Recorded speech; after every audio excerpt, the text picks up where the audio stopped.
Welcome back, everybody, to Bestie Breakdown, New York City edition. Today we have Miriam from My Unorthodox Life on Netflix. I am so excited to have you here. Welcome to the pod. Thanks for having me. So happy to be here. Oh my God, how are you? Good. Good. How's New York and everything, and life in general? Life is great. Can't complain. Living with my mom and my sister, which is super fun.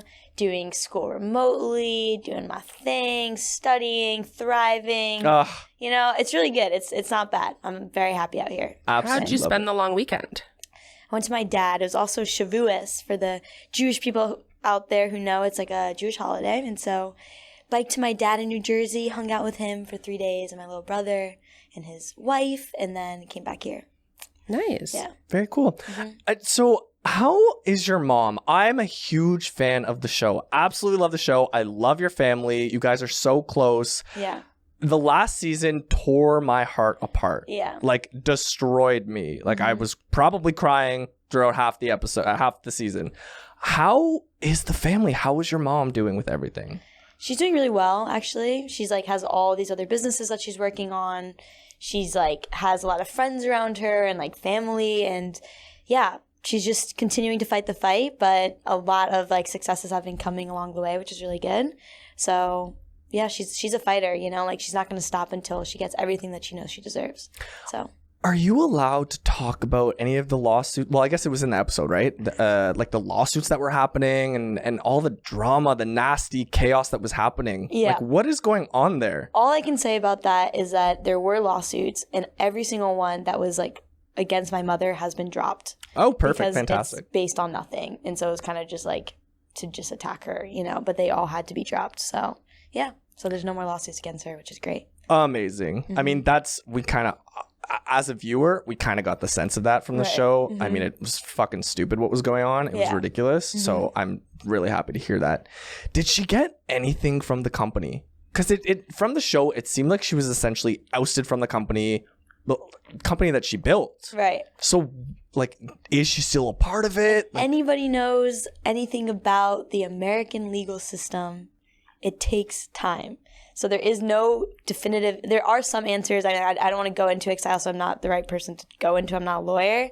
So I don't have an answer for you yet right now, but it's just a very much ongoing process. It's the best thing I can say. Right. Yeah. Well, you guys all seem really close and like a great support system. So Yeah. I imagine your mom she's back on top. Yeah, she is. She's really cool. She's very inspirational. She's teaching me that no matter what happens in life, we're going to have these waves where you hit these high successes and it feels so comfortable. Then all of a sudden, a carpet gets ripped out from underneath you, and that's okay too. That's a part of the journey of life. And so it's really inspirational and amazing that I'm learning that like the most important thing is love. The most important thing is being around your family, being there for each other, and then just continuing to fight the fight. Just genuinely never giving up.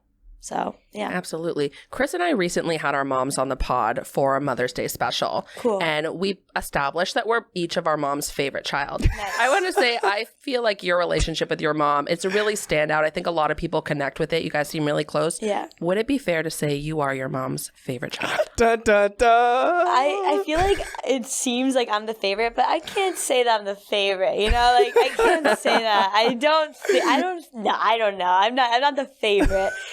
We get along in very specific ways. We've had a lot of very similar life experiences, and just like journeys, and the way that we felt in the community were very similar a lot of the time. So we have that deep connection. But my mom also has like really deep connections with my other siblings in other ways that I don't, because I'm not that kind of person, And so she connects with all of us in different ways, which is cool. That is nice, Yeah. but I think you're the favorite. You're so polite. You're so nice. You are. You're a good sibling too, then. I love my siblings. Yeah. Yeah, I love your relationship with your mom. It's amazing. Thank you. What was it like growing up, with your mom growing up in that community? I believe it was in a podcast she had mentioned it was like escaping living in the 1800s. Yeah. What the fuck? Like Yep. just coming into like the 21st century with technology and everything. It's just, Yeah. What was that like? Well, for example, last night I had 2 friends over and we were just talking about a movie called Spirit. I think that's what it's called, right? And so they all obviously have seen this movie, and I'm like, what is that? I genuinely never heard of it before. And so like there's like these random just cultural, pop culture, movie references that people make when even today, I've been in the outside world for now 7 years, I still don't know some things. Like I still just haven't heard of that. Or like Club Penguin I recently learned about. Club Penguin! Like I didn't even know. Like God. my friends at Stanford made a presentation of like memes and things that I should know. Like that as a human being you should know. And like one of them was like fresh avocado, like that meme, you know, or like I don't know, there's like tons of random things on there that I was like, oh, this is funny, I guess. Like I don't know. So yeah, just like you just don't know all these like pop culture references coming out of the community. How like situations that you shouldn't put yourself in. Like I remember when I was 16 years old and this like boy invited me to his room. I didn't know that you're not supposed to go to a boy alone, you know, like, and like he was gonna, and then he tried to do something and I was like getting out, but like I didn't know, like I had no reference. I had no friends or people who did these things that I can be like, oh, it's like, what do you think about me going to this guy's house? Like, is that okay? And be like, maybe you should go with a friend, you know, but I didn't even know. So a lot of learning. There's a lot of learning that has to be done. How old were you again when you kind of left the community? 16. 16. Wow. Yeah. That's a huge chunk of your childhood. Yeah. My mom took me with her when I was 13, but I was still fully religious. And so I ended up going back into the community because I wanted to stay there for the most part and study like in the religious schools. And it was only when I was 16 that I was like, I don't want this anymore. Like I decided for myself that I don't want to be religious anymore. I was going to say, did you ever kind of feel stuck in the middle between your parents in terms of the lifestyle you were going to lead? No, actually, which is really profound, I would say, and weird for the most part. But I explicitly remember my mom never imposing her new beliefs on me. Like she started wearing pants. She started eating pork. She started using her phone on a Saturday. Like all these things absurd in my mind. Like she's going to hell. Like it's happening. She's going to hell. And it was sad. I was like, as a daughter, I remember once she called me. I was in my community and she was in Paris at the time. And Paris is like 6 hours ahead or something. And so for her, it was already Shabbat. And for me, it wasn't Shabbat yet. And so she called me and I didn't know that she was using her phone on Shabbat. Oh. And I was like, wait, isn't it Shabbat for you? Like, you're not supposed to be using your phone. And she's like, oh, you know, like, I use my phone now. And I was like, okay. And then after that, I remember crying to my friends that day and just being like, I can't believe my mom is using her phone on a Friday night. And like, it was painful for me to know that. Like, because I was like, she's like, it's just not the right thing to do. And it's sad that my mom isn't doing the right thing, you know? And so that's how I felt about something like using your phone on a Friday night, which seems like very normal. Wild. Yeah. So, but she never told me like, don't, like, you can use your phone too. She never said that. She just sat back until I came to her and started asking her questions. And that's why I didn't feel in the middle, because I just did my thing until I decided to question my lifestyle. And then she was there to answer any of my questions, but she never imposed her views on me, which was very smart because then it allowed me to like figure it out myself. Absolutely. Yeah. Yep, for sure. What was the biggest surprise, I guess? Like, was technology the biggest surprise in terms of coming out of that community? Or like, what really surprised you in the world? I'm just so fascinated by the whole, you know, sheltered thing that it's just mind blowing to me. I mean, I remember a moment that was very surprising to me. It was when I moved. So when I was 16, I went to this app development summer camp in San Francisco. When I left the community, I was like, what do I love to do? It was coding. Like that was like my thing. Yeah. And I wasn't really into it in the community because there's nothing to really do in the community. I was just like watching YouTube videos, stuff like that. But I was like, I want to take this seriously now. And so I found this programming school in San Francisco. It's a summer camp. I went to that. And this is when I'm not religious anymore. So in San Francisco, that's when I really had all my firsts. My first time wearing pants. My first time going out on a Saturday. Wow. Like I never went in a car on a Saturday until I was 16 years old, you know? Jeez. Yeah. And like my first time using money on a Saturday, like using a credit card. My first time having a s'mores frappuccino from Starbucks. Like there's one moment I went to this like sandwich shop in San Francisco. I was by myself. It was like for breakfast or lunch. I can't remember. And I ordered, it was like 2 pieces of like white bread, fresh tomato, slice of fresh tomato, fresh mozzarella, and grilled chicken in the sandwich. I never had cheese and chicken together up until this point. I remember it was just a basic motherfucking sandwich. Yeah. Basic motherfucking sandwich. I bit into the sandwich and my mind was just blown.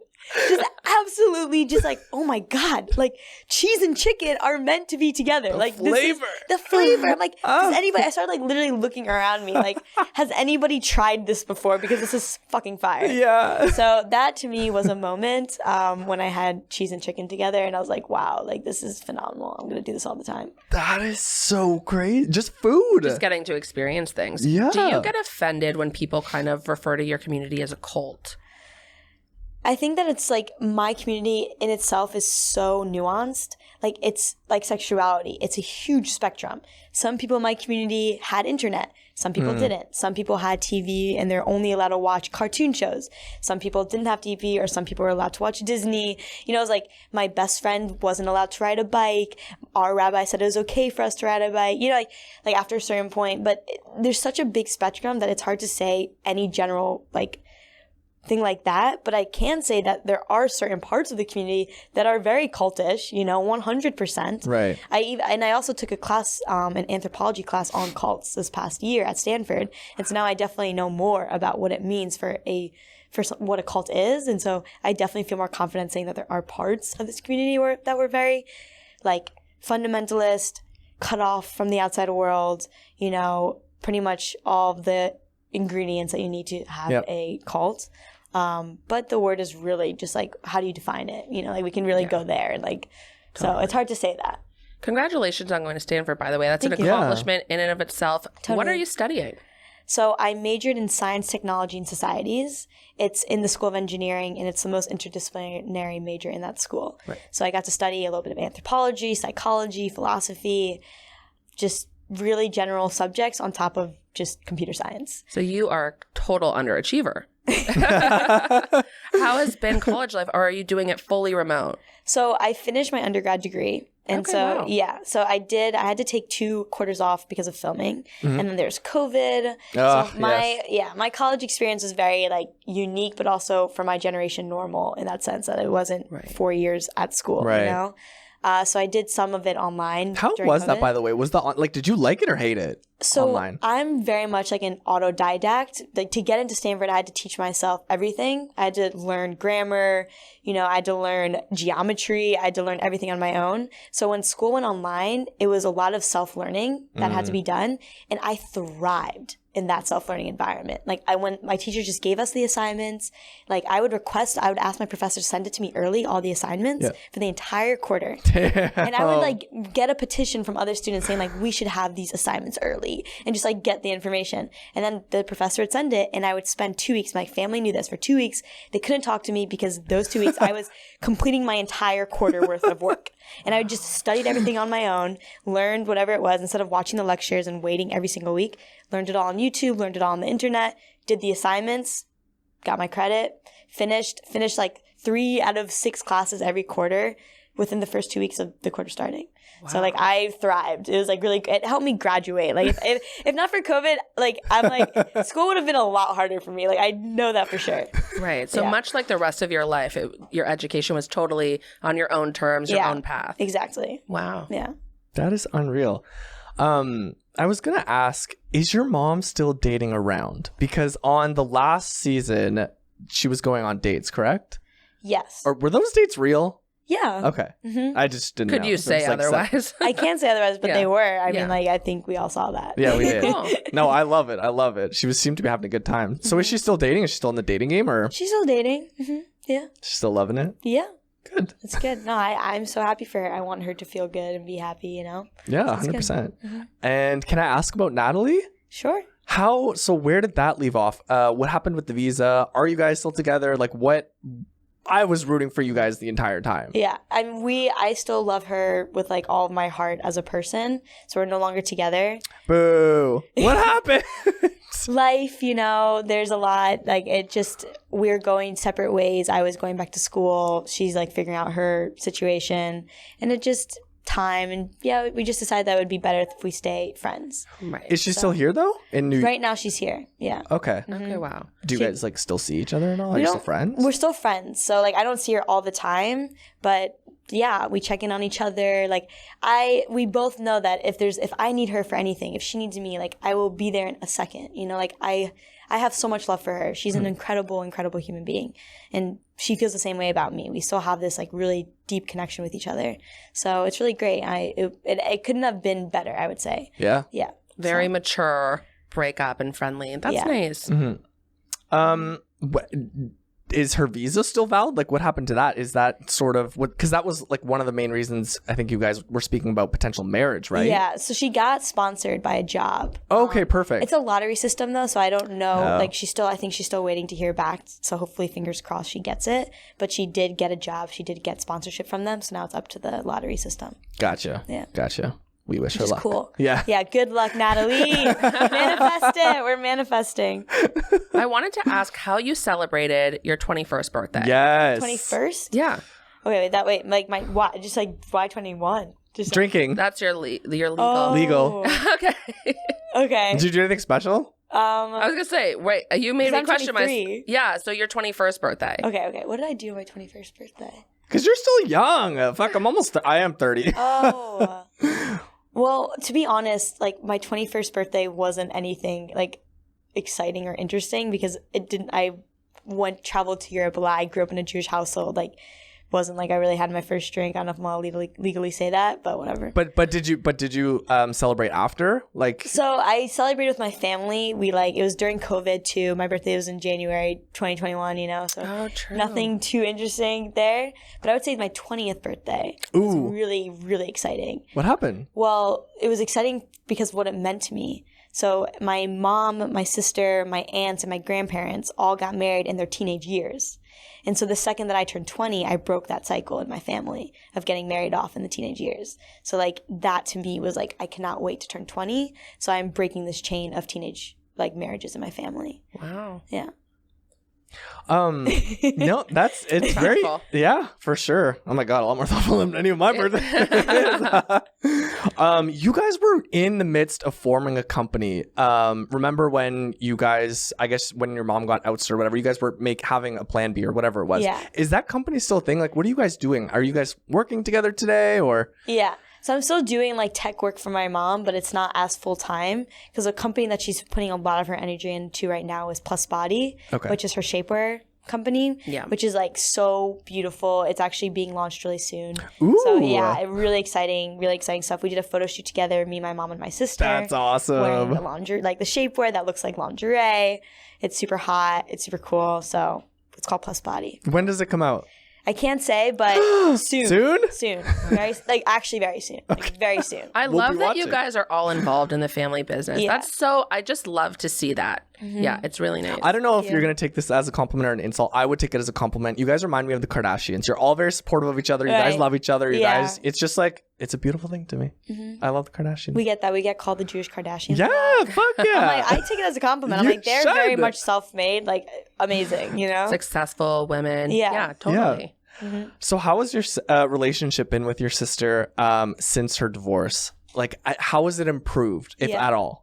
I would say it's just like changed and grown in different ways. Like we were able to talk about dating with each other. Yes. And even right now it's really fun because she's living in my mom's apartment too with me and our bedrooms are like right next to each other. Nice. So even this morning, like she just came into my room, and I like, there's a girl in my bed and like. Who's that? Can you tell us more about this girl? Yeah. Potential? No, it's a friend actually, but I will say that I'm like deciding what I want to do. I don't know about you guys, but I like definitely got burned with just like sleeping with friends. So I have to like, now I know I need to figure out what I want. Like, do I want to go there with this person or do I want to just stay friends with them? I don't know about you guys, but I don't know like what the right thing to do is. It's very hard. I've tried it and I'm not a huge fan of it either. It usually it's hard. Yeah. It's hard. Yeah. So it's happened a few too many times for my liking, but yeah. Cutting that shit off. Mm-hmm. So decide. It is fun in the moment though. I know. But I feel like it's different with girls. I just do. Maybe. I just feel like there's more like women power. Like, I feel like you could, like, hook up with a friend, and if things don't work out, like, you could stay friends a little bit easier. I hope so. Like, I had that experience with my friends. We, like, slept together once, and then we're like, nah, that's not where it's at. It was fun. We had fun, you know? And then we were just, like, really good friends, and it was totally normal. Right. And so I was like, oh, yeah, you can totally do that with people. Like, this is great. And then I had another experience, and it was just so bad. Like, after we hooked up, she's like, I want to be with you. Like, blah, blah, blah. And I was like, I'm so sorry, but like, I can't be in a relationship right now. And it just like destroyed our friendship. Oh, you know? Shit. Yeah. And then there was another time where it happened again, and it was the opposite, where I was like, I'm falling for her. And then I told her that, and she's like, like, really? this is just sleeping. And I was like, oh, well. Playing hard to get. Yep. So it's just like, it's hard, you know? It can be messy is the problem. Do you have any desire to kind of like move out on your own anytime soon? Or are you just loving living with your mom and sister? Well, I'm actually like traveling starting in a month. So I just moved back to New York a month and a half ago. So I'm really only here for like 2.5 months. Okay. Yeah. And then my plan is for the next 3 years, I want to focus on my personal development. So I'm doing my content thing, my influencer thing, my podcast thing to support myself. Right. I'm not trying to start a company right now or do anything too super crazy and cool, which I will do. It's happening. Love it. Yeah, so can't wait. But right now I'm focused on my education. And so I want to go do more school. I want to travel. I want to learn through experience, through studies, just grow as a person before I like start something. So yeah, that's why I'm not going to get an apartment anytime soon, because I don't think I'll be in any place anytime soon for a long time.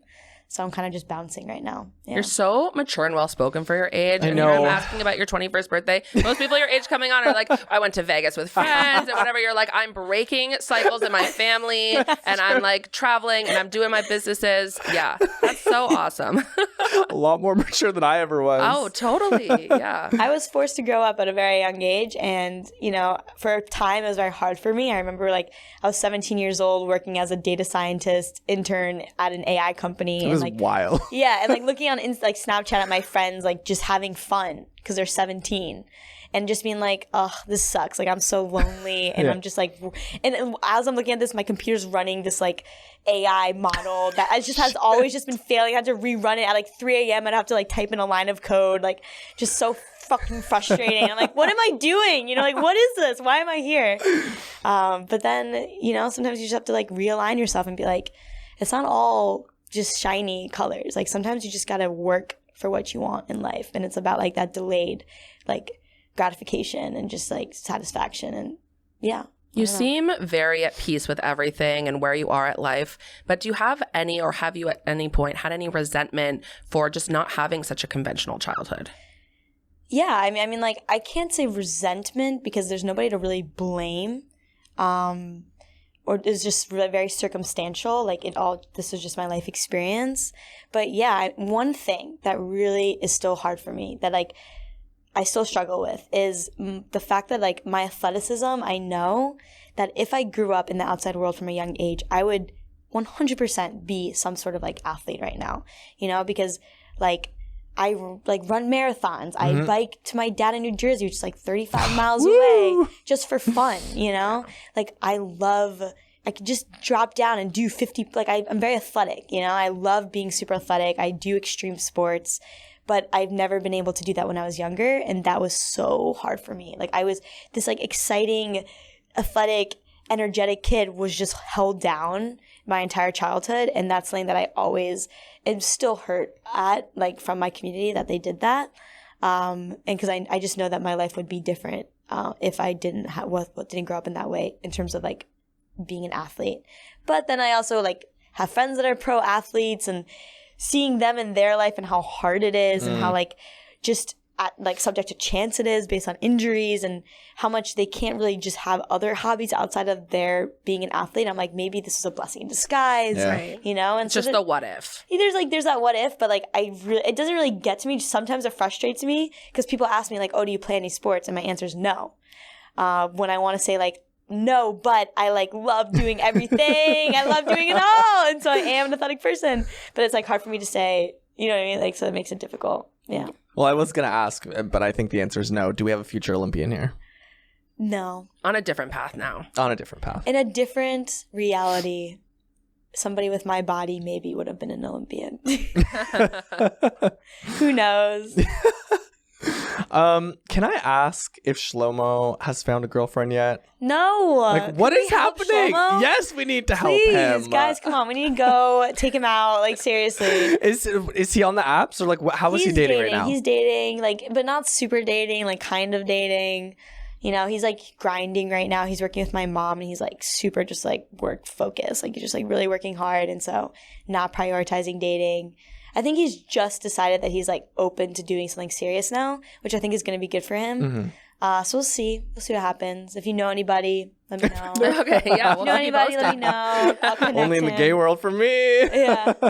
That's funny. Yeah. Well, I wish him all the best. I'm happy to hear though that he's open to it and that he's, you know, slowly getting into the dating world, I guess. Mm-hmm. That's good though also for the career growth and totally. That's what I sort of did. More focused on my career growth. And now it's just like, okay, maybe I should entertain relationships and stuff like that. Right. Yeah. Mm-hmm. We'll get to it. Fun. It's been a fun ride. I have no complaints. I have zero complaints. Yeah. Can I ask about your baby brother? Sure. How is he doing? Because it seems from the show that he sort of goes in waves. Yeah. You know what I mean? With the community. Yeah. So where is he today? Is he like more... What world is he in? What world is he in today? Is he more like, is he in better communication with your mom? Like, I just feel so bad for your mom every time I see the show or the series. Like, you know what I mean? Yeah. I mean, I hang out with, now that I've been in New York, it's been really great because every single weekend I've been going to see him and just hanging out with him. But he's still very religious. He's still very much in that world. Mm-hmm. But he's also like very happy where he is and he just wants to be there and that's it. And so where my family's at with that is like, all right, you know, like we all said our piece. The one thing for my mom was education. Yes. He's still doing that. He's still going to the school where he gets a secular education. Okay, great. So like it's technically a win-win, you know, and there's really, at the end of the day, like you can't impose your beliefs on somebody. No. Like if my mom imposed her beliefs on me when I was younger, it would have pushed me away from her. You know, there's no way that she could have done that. She did exactly to me what she did with my little brothers, that she put me in a modern Orthodox school when she left the community because I still wanted to be religious. Yes. She's like, okay, you can be religious, but like you have to go to a school that's not in a trailer park. Right. You know, and I'm like, okay, fine. I was also happy about it because I had a basketball team. I was like, okay, let's go. Let's go. But yeah, so like education comes first, but outside of that, you can't impose your beliefs on anybody. So. Fair. Totally. I loved that you changed your last name. I feel like it's such a big move to make and probably really scary. But how did it feel to officially make that decision and go through the process? I would say changing your name means so much. It represents so much because our name is represents our identity. You know, like our whole entire umbrella identity of our gender, where we came from, you know, like our name represents all of us. And then when you realize that you can create that name, you know, like we're given our name by our parents. Mm-hmm. But when you realize that you can actually decide what you want your name to be, that means you get to decide who you want to be, who you want your umbrella identity to be, who you want your entire being to be. You know, and so by me changing my name, I felt so in control of myself. It was such an empowering moment. And I totally encourage people to just think about that for themselves too. Like, if you want a little makeover, consider just calling yourself something new or just understanding that, like, how powerful words are, because it really meant so much to me. It was such a moment of freedom for the most part when I changed my name. Yeah. Definitely. Totally. Mm-hmm. Can I ask about Netflix and behind the scenes? Like, how did the show come about? Like, and what is it like filming for Netflix? It's kind of, we've had so many people on from Netflix, but apparently it's different production companies. Different, yeah. Well, like Netflix is amazing. I obviously have not worked with other networks, but like, especially with the whole situation that happened, like season 2, Netflix could have gotten sued, you know, if they posted the wrong things. It's all like very legally, whatever. They were always on our side in terms of just like still just making sure that we're okay and like trying not to hurt us, you know, like just totally like having our backs, looking out for my family, just being really great to work with overall. And then the production company, Jeff Jenkins Productions. Jeff Jenkins is like one of my mom's dearest friends. And so it's just been a really good, honestly, environment. That's awesome. Which is really cool. Yeah. I feel like that's kind of like the Kardashians. They have a great relationship with their production company too, and they're all like family type of deal. But does it help to have your family doing the show with your family? Yeah. Oh my gosh. the only reason I'm doing it is because it's really with my family, you know, because there's like that trust there. Yes. And also I'm not going through this alone. Like every experience that I'm having from like some follower saying something or like whatever it is, my sister's having the same exact experience as me. And I get to go to her and be like, how do you like manage with this? Or how do you feel about that? And then we get to like just be there for each other and understand each other. Yeah. It's cool. Fill each other's cup kind of thing on different days. Yeah. Exactly. So is there season 3? Great question. Stay tuned. Stay tuned. I'm sure with how it ended off, there has to be a season 3. There has to be. There has to be. Well, I'll be watching. Is there any, Chris and I are a big fan of reality television. Obviously, what you guys are doing is a little different, but is there any reality shows that you would do? Maybe Challenge, Yes. Big Brother, Love is Blind. Yeah, something any like love that. shows? I mean, like, okay, wait, what's that one show that's like so just like horny? What is it? Too Hot to Handle? Is it Too Hot to Handle? Yeah. It's really no, hot. it's not Too Hot to Handle. Love Island. Is it a Netflix show? It's not Love Island. It's on Netflix too. It's like there hasn't been a new Perfect Match? No. Are You the One? Oh, You're the one. yeah, Okay. yeah, yeah. I listen to every other show except the one you're Yeah. talking about. Yeah. So like there's a queer edition of it. Yes, It seems fun. Like everyone's just like sleeping with each other. I don't know. It seems fun. That one seems fun. And then also like any of those Survivor shows, like I know I'd kill it in those shows. I know I would. So I'd want to do that. Okay, That would so be you'd fun. be open to it. Yeah. That would be fun. We'd love to see you on it. That'd be Yeah. so fun. You should talk to your Netflix people. I should. Yeah. Maybe, you Get know. it together. Maybe. We'll see what the pay is. But Yeah, I heard that it's not too hot. Yeah. Yeah, Just heard not good. Just a heads up, but also you're like already known, so I bet you could work something out. maybe we can, yeah, we'll see. Your mom recently said on a podcast that you were the reason she's live today. Can you elaborate? I don't know if you've seen the podcast. I know, yeah, I've heard her say that before. Okay. Can you elaborate more about that? So what she tells me, because the story mostly happens from when I was like 5 years old and 12 years old. When I was 5, I apparently would always question like things. Like my dad would say, "Oh, you can't play soccer because you're a girl," and then I'd say, "Why?" And then my dad would say, "Because a man might see you and like think inappropriate thoughts." Okay. And then I responded to him and said, "But why is that my problem?" Right. And so I said, It's fucking not your problem. right. And so like that's what I said as a 5-year-old. I obviously don't remember saying Smart this. girl. And then my mom said that she had those thoughts and those questions her entire life, but whenever she thought them, she felt guilty about it because she'd think that she's the only one having those thoughts. And like, why would she think that when like this is a true religion, Yep. you know? But she was saying that nobody can convince her that a 5-year-old child is wrong for having those thoughts and questioning in that way. So that was kind of like the moment for her when she heard me say, "But why is that my problem?" that she started questioning the religion. And then once I was 12, so when I was 5, when she started like thinking about an escape plan. And it was once I was 12 that something happened to me actually that pissed her the fuck off, that she decided to say, "Okay, I'm out of here." Which saved her because she wanted to commit suicide. She was actually trying to kill herself at that time. So, which also I'm happy that. So what happened was I got accused of cheating on a test because I was like sitting on my leg and then I got up off my chair and I like sat down and my teacher accused me of cheating. I obviously was like, have never done that. And it was in the middle of class and then I came home crying and I was like, my teacher accused me of cheating and my mom was just like so pissed. I think it was that. Honestly, I don't know if it was that story. I don't exactly remember. But I think she was just like so pissed at the community. Or it could have been when I wrote something about like a pregnant woman that pissed my teacher off. One of those two things. There are many reasons. Yeah. And my mom was just like, "I'm done." And she's like, "I don't want my daughter to grow up in this environment." And then she decided to leave. So Oh my God. Being a mom gives you so much strength to like go on and to fight for your kid. So yeah, I totally see that. Mm-hmm. I need to ask. Yeah. Because it was really cool about Robert and their entire relationship, his relationship with Raid, right? Yeah, Red. The open relationship thing is very, in my mind, I still don't know what I think about it. Yeah. Are they in an open relationship right now, even after everything that happened? I know Robert is obviously very uncomfortable with it, which I think I am too. Yeah. Honestly, I think I don't know. Like I'm being so honest. I have no idea. Yeah. So what's your thought on open relationships? In general. Would you be okay with it? It's a good question. I have thought about it a lot, you know, like my first relationship was monogamous and it was really great.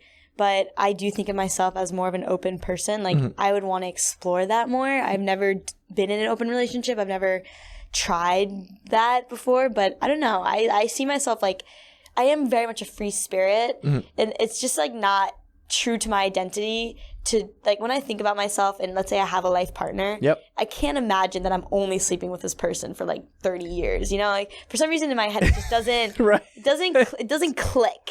It just doesn't click. And so I don't know what that means. Maybe I'll like meet somebody, I'll get in a relationship with them, I'll be like, I want to try this out, and I'll sleep with somebody else and I'll feel terrible about it. Like, I don't know. So but I'm definitely open to an open relationship, if that makes sense. Okay. Do you feel like an old soul? That's a great question. What do you think? I definitely do. I think I feel that way for me, but I get that vibe from you, but I'm just curious of your own opinion. Well, like last night I had a little wine night at my apartment and the age range was between 20, from age 20 to 55. Wow. And they're all my friends. Love it. You know, so I would say that I'm definitely not representative of a classic 23-year-old from like New York, my generation. Yeah. But I still have a lot to learn. So I'm definitely still growing. But I don't know. I guess I do have some awarenesses of the world that, because of my life experience mostly, that make me an old soul. But yeah.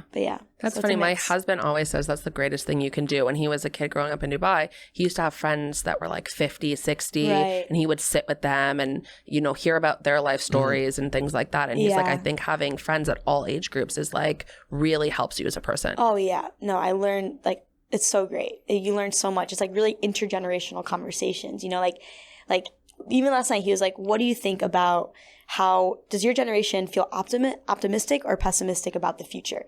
Like when they think about the future, are they like, everything's going to shit, you know, like our grandchildren are going to like just get the rut of everything that we're doing, or do they feel optimistic about it? And then I would give my answer and I'd be like, what are your thoughts? You know, and just hear his generation's opinion on like optimism of the future, just like things like that. It's really great to just learn from each other. Wow. So based on that, what are your thoughts? I know you worked with AI. Right. What do you think of AI? Because it's pretty fucking terrifying. It's pretty fucking terrifying. I have a lot of thoughts, but my like really quick thought is illogical in the sense that I am just an optimist person. Yes. And so I feel optimistic about the future because if nobody's going to do something about it, I'm going to do something about it. Like, we're going to make it good. We're going to figure it out. But that's just my nature. Like, even if every card is stacked against me, I still will be like, oh no, it's fine. Like, we're going to figure it out. So that's just my illogical nature. So totally. I wanted to ask you about your podcast. First of all, congratulations. Yes. Making it podcast. So it is exciting. so fun. We've been tuning in. Cool. So I wanted to ask, where did the idea all come from? Yeah. The idea came from me being an influencer, not liking being an influencer. I don't know, you guys have this podcast, but I am like, before the show came out, I had like 1,000 followers on Instagram. I never posted. I was never on Snapchat. Like, I barely use my phone. I have a going out phone and a stay at home phone because I like to be disconnected from people. Wow. So yeah, like I'm weird. Like, you know, like, it's weird. I'm a weird person. You guys are going to know. I do all these weird. I hang out with 55-year-olds. I'm strange. Or very evolved. Yeah. Very mature. Yeah. I just don't give a fuck. I think that's what it is. I'm like, I'm literally just gonna do me, and it doesn't have to fit in any of these boxes, you know. But what was the question? It was about how did the idea all come? Oh yeah, my podcast. So I was doing social media stuff because all of a sudden I went from like 1,000 followers to 100,000 in like 2 weeks. So I was like, okay, I'm gonna use me being one. Right. Yeah. Exactly. Exactly. And so I just like was talking about things that I think are important. Female empowerment, motivation, you know, sex positivity. Like, I had this platform and I wanted to promote just like feminist ideas and just like how to believe in yourself and all the things that I think are important to talk about. And then I also love having deep conversations with people that when you really get to dig into an idea. And so that's kind of how the podcast came to be. It was me just wanting to talk about things that I care about in a format that I most thrive in, which is long form conversation. And so that's really how the podcast came to be. It was just me deciding I got a camera from Stanford. You can like rent cameras and microphones. I was like, okay, I don't know what the name of this podcast is. I don't know what it's going to be about, but I know that I want to talk about veganism and I want to talk about like all these random things with these cool people at Stanford. So let me just record the conversations and start there. And that's like what I did. You are so open and honest, especially about sex positivity, your own experiences, your own journey. I mean, your family seems so supportive and open in general. Yeah. But was there any hesitation from anyone who's like, Miriam, maybe you don't want to get into that? No, not really. No, like no in terms one. of like getting like talking about sex positivity publicly. Not sex positivity, but just like your own personal stuff. Like, were you ever like, was there like a moment where you were just like, fuck it, I'm just going to be completely open and honest? Or was there ever a time No where filter. no filter? Or were you like, maybe I don't want to get into every detail? Oh. I mean, like, for me, for some reason, I don't care. Like, okay, so... We love this. You ready for this? You ready for this? So, one of my very gay friends had a birthday party. We love the gays. And it was... She had this competition between everybody where it was, like, pretend you're this sexy sailor and, like, dirty talk for a little bit, and then somebody else, like, we would get cards of like all these different, like, this is your persona, and then you have to like act sexy with it or something, like through your words. And we weren't like, this was not an orgy, let me just like preface with that. Like, this was just like a fun thing to do, like, genuinely. Right. Like, my friend she's great. And so so we're all like, just like, okay, you're the sexy sailor, like, okay, let me think about. And then she'd give you a prompt, like, just to talk about this in a sexy, being a sexy sailor. It was like a fun like acting challenge, you know. And then people vote on who's doing the best. And every time you do it, it's like there's one less person in. So then we're at the final part of it. It's me and one other person. And the prompt was moaning. That's it. The prompt was moaning. It was like, okay, do your best moan for 30 seconds. Oh my Just God. moan. And Let's so hear it. I'm not doing it. Nice try. You can go ahead. But I did it, obviously. And I won. Everyone voted for me. I won that. And I don't know. I just like love talking about sex. I love just like being sexually positive. And like that whole experience was like so much fun for me, you know? And I felt, I like talking about it. I think because I don't mind talking about it, I feel obligated to talk about it because nobody does. Nobody does. Exactly. Yeah. So it's more because I know that I do feel comfortable about these things. Like, all of my friends know me as a person who gives them a vibrator for their birthday present every single year. Yep. That's what I do. I give them vibrators. I love that friend. Yeah. I'm that person. Okay. I'm that person. Or the person they can talk to about like anything sex related. No judgment, even from my old community. You know, I have my friends who talk to me about sex with their husbands. And so like I have been that person who just creates the space of comfort and like no judgment when it comes to sex. And so I just feel obligated to do that for like all my followers and just people. How did you become so confident with your own sexuality and then also talking about it in general? It was a journey and a half. Yeah. I want to give a lot of credit to Natalie, actually, for that. Like, if she helped me so much, just feel comfortable with my sexuality, feel comfortable with sex, feel comfortable with my body. Like, I came from this world where being lesbian was, like, horrendous, you know? It's, like, one of the worst things that you can do. Having sex outside of marriage is terrible. You know, like, there's just so much just weight on my shoulder and baggage that I was carrying around with sex, even though I logically knew that there's nothing wrong, just all the emotional baggage of like, this is something that is wrong. I had my first orgasm when I was 21. Like it was hard for me to have an orgasm for a really long time. I couldn't like let go, you know? Right. And so I guess for me, it was just like having this partner that just told me that I was beautiful. And like, I remember like I am recovering from an eating disorder right now. And so I remember there'd be certain days where like, I would eat a donut and just feel so terrible about myself. And I'd go to Natalie and I'd say like, I feel really gross in my body. And she'd be like, what part of your body feels like really gross right now? And I'd say my stomach. And then she'd like pick my shirt up and like kiss my stomach and say like, it looks so beautiful. And that really helped me. I was like, oh, my stomach looks beautiful when I think it looks like the most gross. Right. You know, like maybe it's not that bad. And so like my relationship with my body really healed. And then also like, in terms of getting over all these things, like getting comfortable with your sexuality, getting comfortable with sex, I think what I learned the best way to do that is one, even if you feel emotionally guilty about like having sex, when you know it's fine. Like I knew it was fine to have queer sex. Like I knew it was okay, but I still felt guilty about it. it's kind of like, you know, you got to just roll that toilet paper off and eventually you're going to not feel guilty anymore. Like, it was the same thing with wearing pants for me. When I wore pants the first time, I felt so guilty about it. It felt so wrong. My legs looked so weird. But I knew it was fine. I logically knew there's nothing wrong with wearing pants, you know? I just had to continue wearing them for like a month, sit in that guilt until eventually I didn't feel guilty anymore and my emotion caught up with my logic.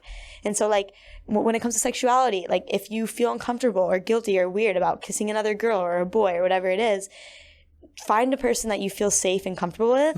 And then if you feel that discomfort, know that with time that will go away and your emotion will catch up with you. It just takes time. So just trust that. If you have trust in that like process and that it's really just something that's temporal, then yeah, you can get through it. It sounds like she loved you in the way you needed to be loved. Yes. So I just wanted to ask, what's your love language? Like giving or receiving? Both. Okay, so receiving physical touch, words of Yes. affirmation. Those are like in acts of service. Like those are to me like really great. Quality time's not in there because I'm like I like doing my own thing. So it's like I don't want that to be something. For giving, I would say I'm a giver. So like gift giving, acts of service, words of affirmation, physical touch. I guess those are the ways that I give love. Yeah. Okay, nice. Love that. So what is your long-term plan with your pod? Like, what do you have planned for the next year? Yeah. What's your ultimate goal? Like, where do you want to see it in a year from now? So I was supposed to only do 30 episodes. I started in September and I don't know, how many episodes do you guys do in a season? We don't do seasons. We started in January, so we've been going all the way through. Once we kind of finish a year, we might reevaluate our schedule. Cool. Yeah. Got it. Okay, yeah. So I started September and I was like, okay, I'm going to do 30 episodes. So it's like 30 weeks. It's kind of like in the school year. Yeah. I'm at 38 right now, 38 episodes.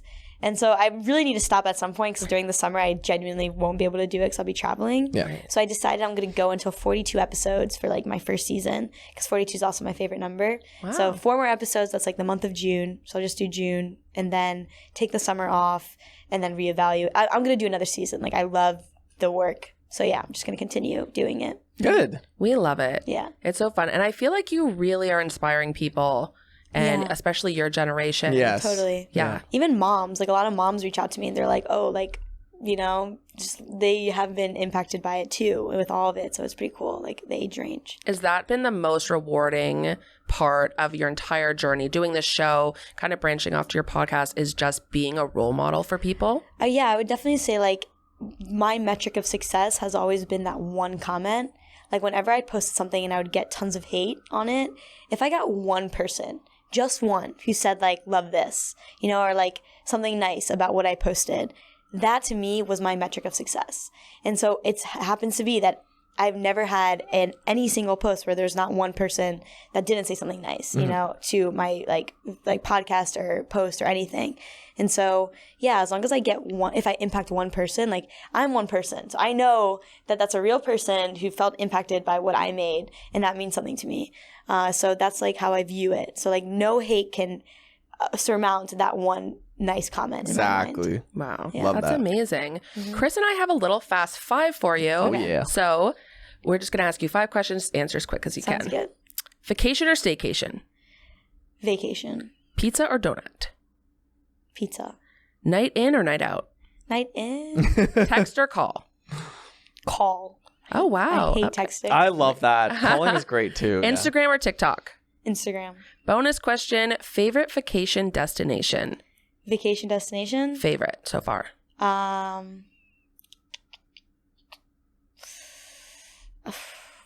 you been to Mexico? Yeah. I went to Cabo once. That was interesting. We're going. It was interesting. Oh shit! You'll have to tell us about that later. Okay. Well, I'm really struggling. Okay. Or Somewhere recent in- vacation? Oh. Okay. I went recently, yeah, and I would go back there to Orcas Island. And Okay. it's an island off of Washington State. Oh, Interesting. And it is very interesting. how so? Very interesting. How so? It's like, in my opinion, a group of country queers. I've never What? met a country queer before, but they're all on that island, so it was fun. Okay. Yeah, Wow. country queers. Shit. I'll check Yeah, it you out. gotta check it out. You gotta check it out. That's funny that you say calling over text. I'm in the middle. I'm a big voice note person. So not a That's- call, not yeah. a text, but just a voice middle. note. Anyways, Miriam, we know you're booked and busy and have things to do. Yes. So we are going to release you, but we want to say thank you so much for coming Yeah, on. thanks for Very having nice to me. This has been so fun, and we wish you so much success. Yes. Thank you. We're going to be waiting for the new season Obviously. that you didn't announce and your podcast. Yeah. All of that. Yeah. So thank you so much. Thank you. Awesome.